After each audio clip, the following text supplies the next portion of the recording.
judge will weigh between what Maringa claims he will be losing vis-a-vis what the nation would be losing if the orders were given. But you go ahead, issue the ex parte orders, then you don't even limit them. I would see when we were all growing up, if anybody got ex parte orders, there are rules and procedures of such things in courts. And maybe a judge would give you an ex parte order and give you 7 days to serve the other party, and you come back to court to review those orders. But you're finding circumstances today or instances today where ex parte orders are issued and nobody cares for how long. Nobody cares the implication they will have on the rest of Kenyans other than the party that has gone to court. And therefore, it's such instances that we're asking them, let's have some judicial restraint. So much more. Two, there are also instances where you can clearly tell, and I would not want to discuss this on national TV, but it's part of the discussion that we've had with the judiciary and their leadership. Instances where you can clearly tell that judicial officers were influenced by other players, people who had vested interests to make particular decisions. Why don't you then go to the JSC direct? What if the same JSC is beholden to similar vested interests? And that is a discussion we have invited them to. And I'm glad the president did concede to the request by the CJ to have a discussion. And the discussion, as much as I see others being critical of that decision, the discussion was not about particular court cases.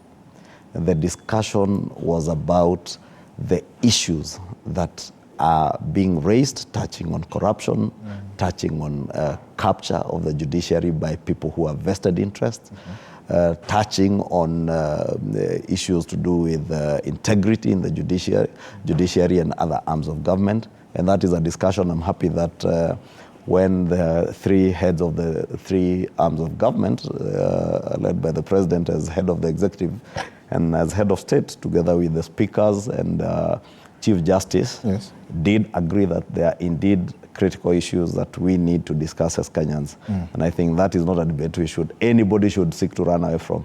If we are truly intent on slaying the dragon of corruption, then is a discussion we must have. Because the other question, Mheshimiwa, is aside from what the judiciary is saying, there is a section of Kenyans arguing that perhaps these programs that, of course, it's not that the government was going to, fetch money from elsewhere. It was going to come from taxes, yes.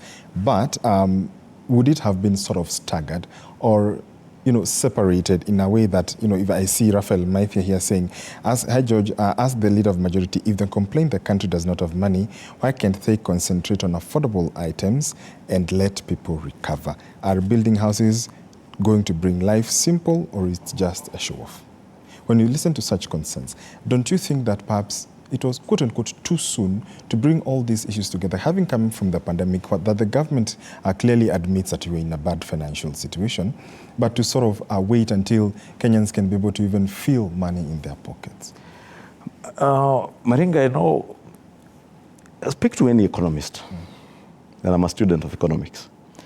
When a country finds itself in the situation that we found ourselves in, one of the ways to make sure you help that economy to recover is through an aggressive investment in infrastructural investments. Look at the case of example of Germany after the Second World War. That is what they did. They went on an aggressive investment in infrastructure. It is the same thing government is doing today. An aggressive investment in infrastructure or infrastructure investments that will realize socioeconomic rights that are guaranteed to every Kenyan in our constitution under Article 43 of the Constitution. We are actually late. 10 years after enactment of the 2010 Constitution, we are late. Therefore, asking whether this is the right time, it is not the right time, yes, because we are late. We should have begun this exercise probably